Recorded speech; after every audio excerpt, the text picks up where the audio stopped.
চত্বরে এই মুহূর্তে আমরা দেখতে পাচ্ছি যে সকল রিক্সাওয়ালারা তারা কিন্তু আন্দোলনে নেমেছে।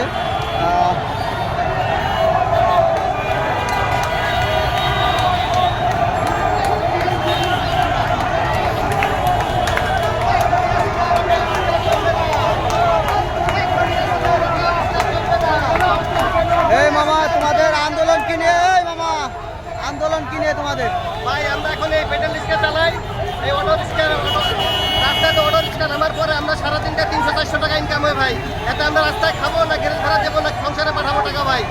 এই অটো রিক্সা যদি নিমন্ত্রণটাকে দিতে রাখে, রিক্সা কি চালানো মানে বন্ধ করার কোনো সিদ্ধান্ত হ্যাঁ নিয়েছে? বন্ধ করার জন্য।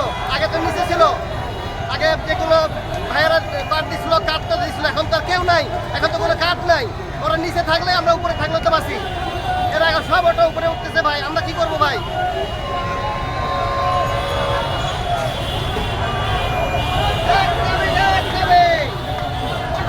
অটো রিক্সা বন্ধের দাবিতে সাধারণ পায়ে চালিত রিক্সাওয়ালারা কিন্তু এখন দেখতে পাচ্ছি যে আন্দোলন চালিয়ে যাচ্ছে।